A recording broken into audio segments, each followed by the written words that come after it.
C program ఒక structure చూద్దాం. Okay, అంటే దీనికి స్ట్రక్చర్ ఉంటుందా అంటే ఎస్, దీనికి స్ట్రక్చర్ ఉంటుంది. అసలు సి ప్రోగ్రామ్ అంటేనే it's a structured programming language. అంటే దీనికంటూ ఒక స్పెసిఫిక్ ఫార్మాట్ ఉంటుంది, ఏది ఎక్కడ రాయాలి, ఏది ఎక్కడ రాయాలి. లేదు ఈ ఇష్టం వచ్చినట్టు రాస్తా అంటే అది ఎగ్జిక్యూషన్ కాదు. మనకి ప్రతిదానికి ఒక సెక్షన్ ఉంటుంది. ఇక్కడ చూడండి, documentation section, linking section, definition section, global declaration section, main section and sub program. ఇవన్నీ సెక్షన్స్. ఒక్కొక్క సెక్షన్లో దీనికి సంబంధించిన సెక్షన్లో అది రాయాల్సి ఉంటుంది.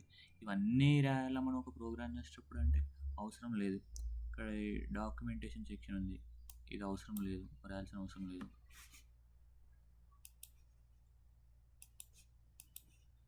డాక్యుమెంటేషన్ సెక్షన్ అవసరం లేదు.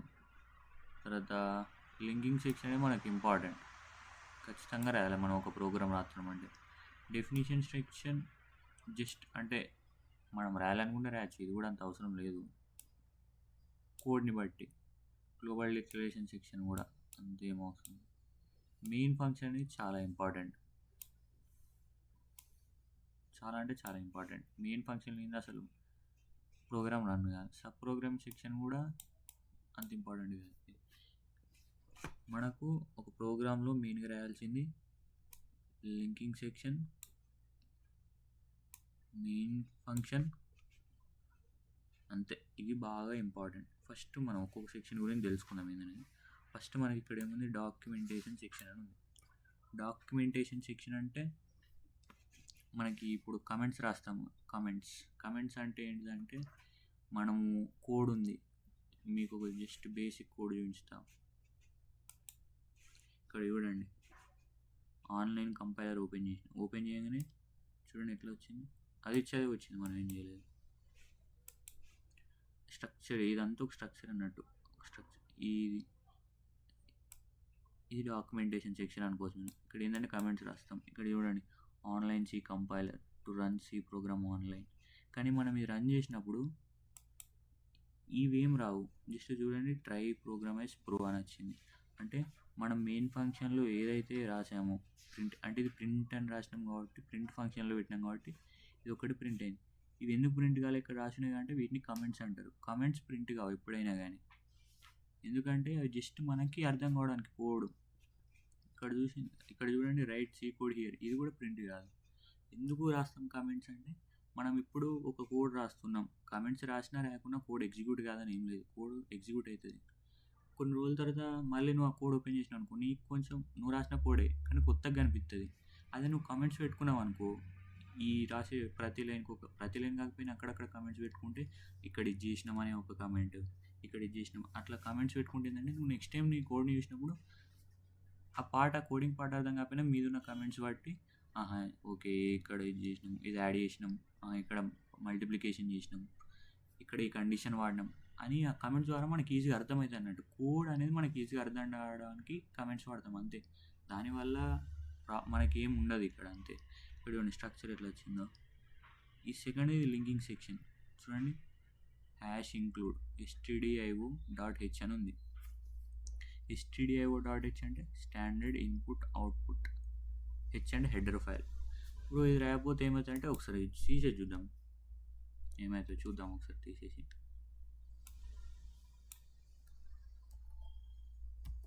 తీసేసిన ఒకసారి రన్ చేద్దాం. చూడండి, printf అన్నావు, ఇక్కడ అదే ఇచ్చింది, include stdio are provided declaration of printf నువ్వు రాసినావు. printf అంటే ఏంటిది అది దానికి అర్థం కాదు. అదే ఇప్పుడు నువ్వు ఇక్కడ పెట్టినావు అనుకుంది, అక్కడ ఇప్పుడు రన్ చేయి, వచ్చింది అవుట్పుట్. ఎందుకు వస్తుందంటే ఏంటంటే లింకింగ్ సెక్షన్లో అన్ని హెడర్ ఫైల్స్, లైబ్రరీస్ ఇవన్నీ ఉంటాయి. ఇందులో మనం ఎప్పుడైతే ఒక సెట్ ఆఫ్ కోడ్ రాస్తామో, ఇందులో స్టేట్మెంట్స్ రాస్తామో, వీటికి ఇందులో ఉన్న కీవర్డ్స్ కానీ, వేరియబుల్స్ కానీ, స్టేట్మెంట్స్ కానీ, ఇవన్నీ ఇందులో ఉన్న హెడర్ ఫైల్స్లో మనకి లైబ్రరీస్ ఉంటాయి. అందులో ఈ కీవర్డ్స్కి సంబంధించిన మీనింగ్స్ ఇవన్నీ ఉంటాయి. ఈ స్టేట్మెంట్స్ని వాటితో లింక్ చేయడానికి మనం ఏం చేస్తున్నాం, ఇక్కడికి పోయి లింక్ అయిపోయినాక ఇది యాడ్ చేయాలి, ఓకే. కాబట్టి ఆ హెడర్ ఫైల్ నుంచి మనకి మళ్ళీ ఇక్కడ కోడ్లోకి వస్తుంది. ఈ లింకింగ్ చేయడానికి మన కోడ్ని లైబ్రరీ ఫంక్షన్స్తోని లింకింగ్ చేయడానికి మనం హెడర్ ఫైల్స్ వాడతాం. ఇది లేకపోతే మన కోడ్ అస్సలు నడవదు. ఇప్పుడు యూజువల్గా ఎర్రర్స్ వచ్చినాయి. చాలా చాలా ఇంపార్టెంట్ లింకింగ్ సెక్షన్ అనేది. ఇప్పుడు మనకి ఇక్కడ ఇందాక ఈ డాక్యుమెంట్ సెక్షన్లో కమెంట్ రాసినాం. ఇప్పుడు ఇది తీసేస్తున్నాయి. రన్ చేస్తే అవుట్పుట్ వచ్చింది. అంటే డాక్యుమెంటేషన్ సెక్షన్ కమెంట్స్ రాకుండా మనకి కోడ్లో ఏం ప్రాబ్లం రాదు. కానీ లింకింగ్ సెక్షన్ అనేది కంపల్సరీ ఉండాలి. లేకపోతే కోడ్ అనేది రన్ కాదు. నెక్స్ట్ వచ్చేసి డెఫినిషన్ సెక్షన్. డెఫినేషన్ సెక్షన్ అంటే మనం ఏమన్నా సపోజ్ ఒక వాల్యూ ఉంది, పై అనే వాల్యూ ఉంది. పై వాల్యూ ఎంత ఉంటుంది? 3.14 ఉంటుంది. అది కాన్స్టెంట్ వాల్యూ, మనం చేంజ్ చేయరాదు. మనము రాసే కోడ్లో అది వాడుతున్నాం అనుకోండి, డైరెక్ట్ ముందే ఇక్కడ డిక్లేర్ చేసుకోవచ్చు. మనం డైరెక్ట్ ఇక్కడ మనం హ్యాష్ అనే సింబల్ వాడతాం.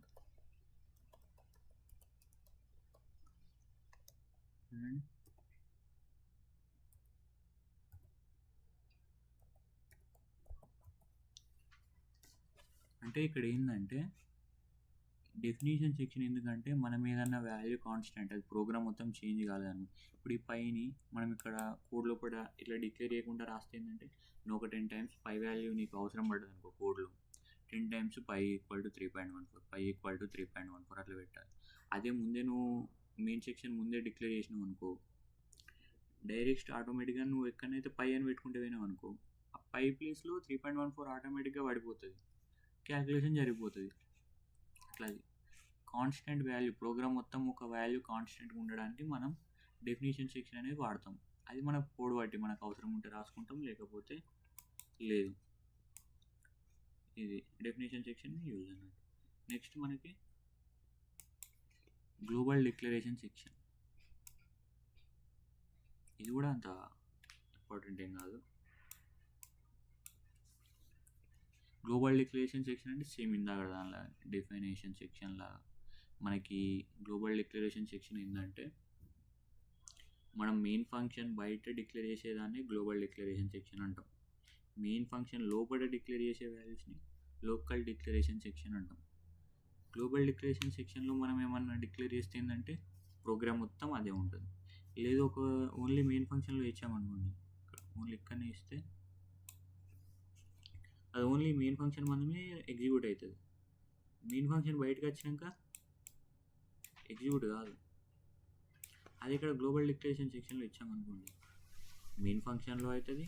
మెయిన్ ఫంక్షన్ బయట అంటే టిల్ ప్రోగ్రామ్ అయిపోయేంత వరకు ఆ వాల్యూ అనేది మనం యూజ్ చేసుకోవచ్చు. లోకల్లో అలా కాదు. అది గ్లోబల్ డిక్లరేషన్ సెక్షన్ యొక్క యూజ్.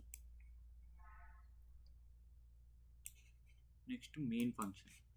ఇది చాలా ఇంపార్టెంట్, ఇది వెరీ వెరీ ఇంపార్టెంట్. ఎందుకంటే అసలు ప్రోగ్రామ్ ఎగ్జిక్యూషన్ స్టార్ట్ అయ్యేది మెయిన్ ఫంక్షన్ నుంచి. ఇవన్నీ మనం డిక్లేర్ చేసుకోవడానికి, కమెంట్స్ రాసుకోవడానికి. కానీ ప్రోగ్రామ్ ఎక్కడ స్టార్ట్ అయితే ఎగ్జిక్యూషన్ అంటే మెయిన్ ఫంక్షన్ నుంచి స్టార్ట్ అవుతుంది. మనం రాసే కోడ్ అంతా కూడా ఇక్కడనే రాస్తాం. మెయిన్ ఫంక్షన్లో కూడా, మెయిన్ ఫంక్షన్లోనే మన కోడ్ అంతా ఉంటుంది. ఇట్లా మనం ఇందాక చూడండి, ఇది లేదు, ఇది లింకింగ్ సెక్షన్. ఇక్కడ ఏం డిక్లేర్ చేయలేదు. గ్లోబల్ డిక్లరేషన్ సెక్షన్ మెయిన్ ఫంక్షన్లో ఇప్పుడు మనం ఇక్కడ ప్రింట్ చేసినాం. మన ఈ ప్రోగ్రామ్ యొక్క అవుట్పుట్ ఏంది, ఈ స్టేట్మెంట్ని ప్రింట్ చేయాలి. సపోజ్ ఈ స్టేట్మెంట్ ఇది అవసరం లేదు, వేరేది పెట్టాలనుకోండి. సపోజ్ మన నేమ్ పెట్టుకుందాం. ఒకసారి ఇది రన్ చేద్దాం.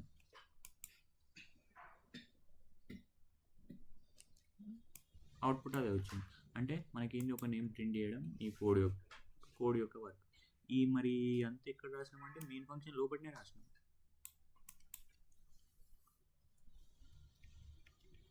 ఒక 5 times ప్రింట్ అయింది. కాకపోతే ఇదంతా ఎట్లా ప్రింట్ అయింది, పక్క అంటే మనం డౌన్ కూడా పెట్టుకోవచ్చు, చూద్దాం. అని కూడా రాసే కోడ్ అంతా కూడా మెయిన్ ఫంక్షన్లో కూడా ఉంది. ఎగ్జిక్యూషన్ కూడా ఇక్కడ నుంచే స్టార్ట్ అవుతుంది. అది ఇదంతా మెయిన్ ఫంక్షన్ గురించి. ఇక్కడ ఇంట్ అని ఉంది కదా, మనం ఇంట్ బదులు వాయిడ్ కూడా పెట్టుకోవచ్చు. కాకపోతే వాయిడ్ పెట్టుకున్నప్పుడు ఈ రిటర్న్ 0 అనేది మనకి వర్క్ కాదు. మనం ఇక్కడ గెట్ చేయొచ్చు అని వాడతాం వాయిడ్ పెట్టుకుంటే.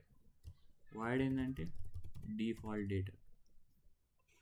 బై డిఫాల్ట్ అది 0 ఇస్తుంది మనం ఏమి ఇవ్వకపోతే. ఇక్కడ కూడా చూడండి రిటర్న్ 0 ఇంటికి. వాయిడ్కి అలా రిటర్న్ 0 అవసరం లేదు, డిఫాల్ట్ అదే ఇచ్చేస్తుంది. ఇది main function. Next sub programming section అంటే ఇది కూడా అంత ఇంపార్టెంట్ కదా. చూడండి ఇక్కడ ఇచ్చింది యూజర్ డిఫైన్డ్ ఫంక్షన్స్. యూజర్ అంటే ఎవరు? మనం డిఫైన్ చేసే ఫంక్షన్ ఇది. అంటే అడిషనల్గా రాసే కోడ్, మెయిన్ కోడ్ కాకుండా అడిషనల్ ఇంకేమన్నా రాద్దాము, ఇంకేమైనా ప్రింట్ చేద్దాం, ఇంకేమైనా చేద్దాం అనుకుంటే మెయిన్ ఫంక్షన్ తర్వాత. ఇదంతా కూడా మనకి సి యొక్క స్ట్రక్చర్. మనం ఎప్పుడు ఏ కోడ్ రాసినా సి లాంగ్వేజ్లో ఈ స్ట్రక్చర్ని ఫాలో కావాలి, ఇదే స్ట్రక్చర్ని ఫాలో కావాలి మనం. ఇందులో అవసరం ఉన్న సెక్షన్లో రాయాలి, అవసరం లేనివి అవసరం లేదు, కానీ స్ట్రక్చర్ మాత్రం ఇలానే ఉండాలి. ఇక్కడ మెయిన్ ఫంక్షన్లో రాయాల్సింది ఇక్కడ లింకింగ్లో రాస్తే, లింకింగ్లో రాయాల్సింది సబ్ ప్రోగ్రామింగ్ సెక్షన్లో రాస్తే మన కోడ్ అయితే అస్సలుగా ఎగ్జిక్యూట్ కాదు, మొత్తం ఎర్రర్సే వస్తాయి. ఇది మన దీని యొక్క స్ట్రక్చర్, బేసిక్ స్ట్రక్చర్.